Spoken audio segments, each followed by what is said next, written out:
Null Zone, mobile environments, case record for BV files. Rule: if the environment continues moving without stopping, you were not meant to arrive. This file is active. Playback is permitted once. Repetition alters assignment. The first assumption was that the null zone required fixed architecture, rooms, corridors, interior spaces with boundaries. That assumption was wrong. What the grid needed was not walls, it needed flow. The first mobile environment failure was logged as a transit anomaly, not an incident, not an emergency, just a statistical inconsistency buried in a routine report. A night train arrived with the correct number of passengers. It departed with one more. No ticket discrepancy, no platform footage showing boarding, no gap in the door logs. The extra passenger did not exist in the system, but the train counted them. That was the mistake. Once the grid learned it could operate inside movement, containment became irrelevant. Static spaces test behavior in stillness. Mobile environments test behavior under transition. People reveal more when they believe they are between places. The grid understood that immediately. The transit phase. The train was ordinary. No unusual routing, altered schedule, or mechanical fault. Passengers described nothing abnormal during the first part of the journey.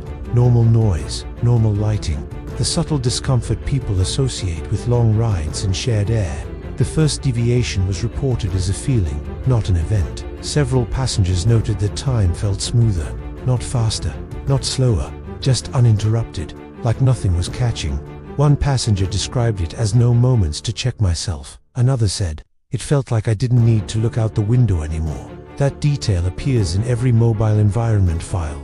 The moment people stop checking where they are, assignment accelerates. The first correction: at an unscheduled stop, the doors opened briefly.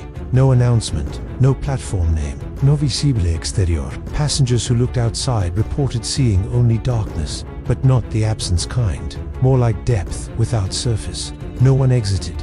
The doors closed. Movement resumed. That was the correction. The grid was confirming compliance. Behavior mapping. In mobile environments, the grid does not optimize space. It optimizes decision patterns. Who remains seated? Who stands too early? Who checks signage repeatedly? Who pretends not to notice anomalies? Every behavior is logged by position, not identity. Names do not matter. Seats do. A passenger who changed seats twice without cause was marked early. Another who stood during motion and then sat again was marked later. Those who remained seated despite discomfort were left unmarked, not rewarded, unassigned. The grid does not punish hesitation, it punishes resistance. The transfer zone. The train stopped again between stations. This time the lights dimmed slightly. Not flicker, not failure, adjustment.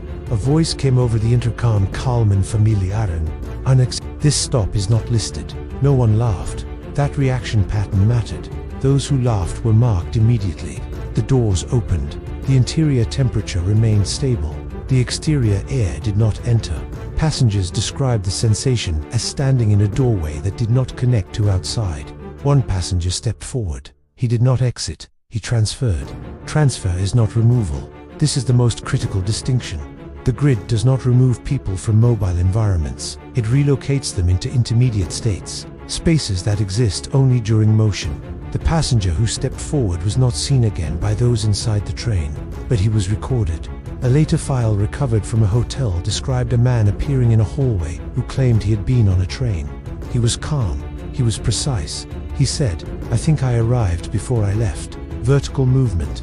The next confirmed mobile environment was a lift. A commercial building, multiple tenants, routine usage. The lift did not malfunction.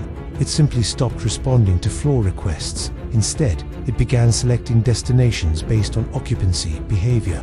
Passengers reported that pressing buttons felt unnecessary. The lift seemed to know where it was going. Those who pressed buttons anyway experienced pressure in the ears, not pain. Correction. The lift skipped floors without acknowledging them. Digital displays continued updating normally.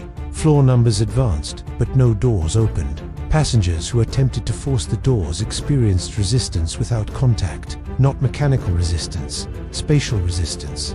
The lift did not block them. It discouraged the attempt. The lower limit. Every lift-based file ends the same way. Descent beyond architectural possibility. Below pitting, below foundations, below service levels. Passengers reported that gravity felt heavier but more stable, like it had decided on a value and would not negotiate. One passenger began breathing slower, another sat on the floor. That was logged as acceptance. When the doors finally opened, the space beyond was not a shaft. It was a corridor, lined, finished, quiet. Only one passenger exited. The others remained. The lift closed. The lift continued. Those remaining were reassigned.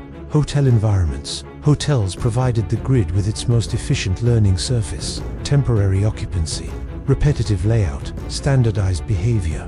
People already accept that hotel rooms are not theirs. That made integration effortless. The first hotel case involved a guest who reported that his room felt too ready, everything aligned, no clutter, no adjustment needed. He did not unpack. That detail appears in multiple files. People who do not unpack are easier to resolve. During the night, the guest reported hearing movement in the hallway that did not pass his door, footsteps that existed only near him. In the morning, the window showed a different city, same elevation, different skyline. The guest did not report panic. He reported curiosity. That was enough. Corridor drift. In hotels, corridors are the mobile environment. They connect but do not belong. Guests reported walking to elevators and arriving at stairwells that had not been there before. Others reported leaving their rooms and encountering the same door twice. Not looping, mirroring. The grid does not repeat mistakes. It reuses solutions. Temporary residency. Some individuals were not immediately reassigned. They remained in mobile environments longer. These subjects displayed adaptive behavior. They stopped questioning announcements. They followed movement cues. They accepted delays. They became efficient. These individuals were later observed in other mobile environments. A man from a train file appeared in a hotel file. A woman from a lift file appeared in a transit tunnel report. They did not recognize each other. Recognition is unnecessary once assignment is active. The network emerges. Once mobile environments synchronized, the grid achieved continuity. Trains connected to hotels. Hotels connected to lifts. Lifts connected to underground corridors. Not physically, functionally. Movement through one environment counted as progression. Arrival ceased to matter. Completion did.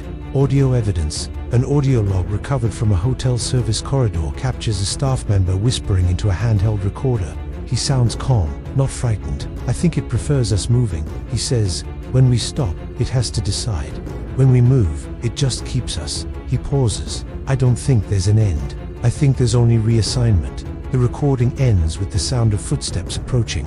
Not fast. Correct. Personal transport. Private vehicles were tested. Results were inconsistent. Cars introduce autonomy. The grid does not favor autonomy. However, taxis produced partial success. Passengers who did not know their route were easier to integrate. Those who gave directions experienced discomfort. Navigation interferes with assignment. Final integration stage.